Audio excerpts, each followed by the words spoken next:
Fox News Alert, Defense Secretary James Mattis announcing that the U.S. is not considering plans to suspend additional military exercises on the Korean Peninsula amid renewed tension between the United States and North Korea. Here's Secretary Mattis. We took the step to suspend several of the largest exercises as a good faith measure coming out of the Singapore summit. We will work very closely, as I said, with the Secretary of State, and what he needs done, we will certainly do to reinforce his effort, but at this time, there is no discussion about further suspensions.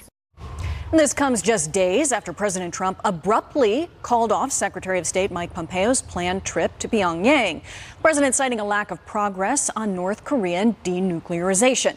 The Washington Post reports that the president halted the trip due to a reportedly belligerent letter that Pompeo received from a North Korean official. In response, North Korean state media criticizing the Trump administration, writing, "The U.S. is hatching a criminal plot to unleash war against North Korea and commit a crime which deserves merciless divine punishment." Pretty strong words there from North Korea amongst the state media. I mean, how seriously do we take those words? They seem to have some pretty creative writers over there in North Korea. They do. 1950s style propaganda. Right, exactly. And to a certain extent, that, of course, is aimed for their own people. But at the same time, we do receive the messages here in the United States as well. So what does this mean going forward? Are we stuck at an impasse? And the fact that Mattis has said, you know, things will be back to business as usual if you can't move towards denuclearization. Right. A bunch of signals now from the president and from Mattis that we are nearing sort of the end phase, potentially, of our patience.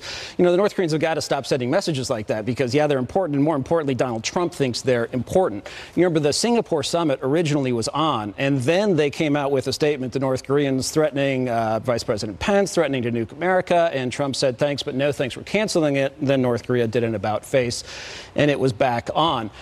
Incidentally, that previous digression came after Kim Jong-un met with the Chinese leader, Xi Jinping, in Dalian, China. And that the president has identified as basically a factor causing North Korea to go from, well, maybe they're willing to come in from the cold and reform to back to bad behavior. And the president pointed that out again recently. And also, you know, he understands China's leverage over North Korea. He's not the first president to do that. He is the first president in recent times to link it to trade. And that's what he did in a tweet, saying basically, you know, this is why they're misbehaving. Yeah, and that was particularly fascinating. Yeah, go ahead, Kate. I was say it's a very good thing that the military exercises are back on.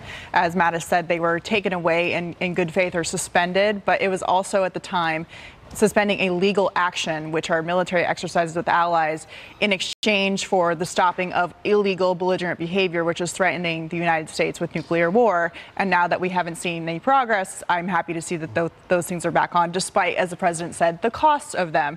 I'm curious to know if the letter, the belligerent letter that was sent to Mike Pompeo, Secretary of State, was as big as the letter that was sent to President Trump in the Oval Office. I don't know if that had anything to do with it, but it would be funny to see if they sent the same type of letter. Yeah, and it'll be interesting to see if a meeting ever does get rescheduled and how much China would ultimately play in that, since that seems to be where a lot of the leverage is leaning right now. Go ahead, Lisa. Well, I was going to say, I think, too, you know, remember that Kim Jong-un came to the negotiating table because of President Trump's maximum pressure campaign, ramping up sanctions aggressively against North Korea and also with the military threats as well. You know, remember back in the day, Kim Jong-un was Rocket Man and Fire and Fury, and, you know, you better be afraid of us, and sort of ramped up rhetoric that Kim Jong-un and North Korea really haven't seen from prior administrations. So I think that still retaining some of that pressure, and Kim Jong-un knowing that we're not afraid to go back to that point with maximum pressure is important, because President Trump has repeatedly said, I'm not afraid to walk away from the table. So I think it's important to demonstrate that we aren't, because one of the big problems with President Obama and the Iran deal was the fact that that was his legacy. That was what he was so concerned about, that he wouldn't walk away even if it's a crappy deal, and he still signed it. So I think it's important that North Korea knows that we're not willing to sign a bad deal, and we're willing to walk away if we don't get something that is okay with us. But I think it's also important to take a step back and remember that in June of this year, just a couple months ago, Donald Trump and Kim Jong-un stood together with the United States flag and the North Korean flag and Donald Trump said North Korea is no longer a threat.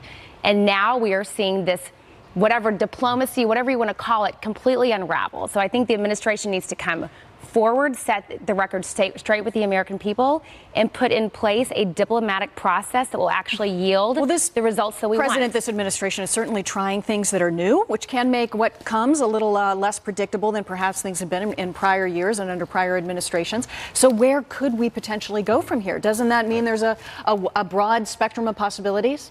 There is, and I don't think we're worse off for what the president has tried to do. I mean, we've gone about a year now longer without a North Korean nuclear test, without ballistic missile testing. They've dismantled partially their rocket assembly facility, their nuclear test site. So these are good signs. And also, we sort of changed the script, where China was the facilitator of all diplomacy in this, in both the Clinton and the Bush administration, in which I first served, to one where we are dealing directly and our leverage can come into effect. So it's very easy to go back to maximum pressure because we never really stopped doing that, except for that minor military drill that now, rescheduled or back on. And those are important to keep South Korea. A small sign forward, yeah. Right.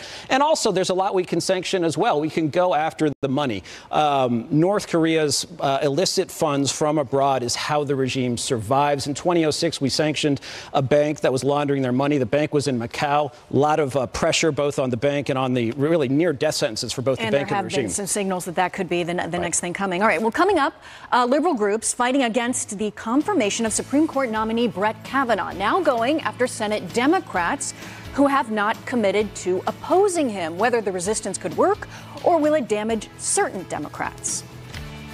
As we challenge the Kavanaugh nomination, to understand that we've got to knock on doors and take back the House and gut this nomination.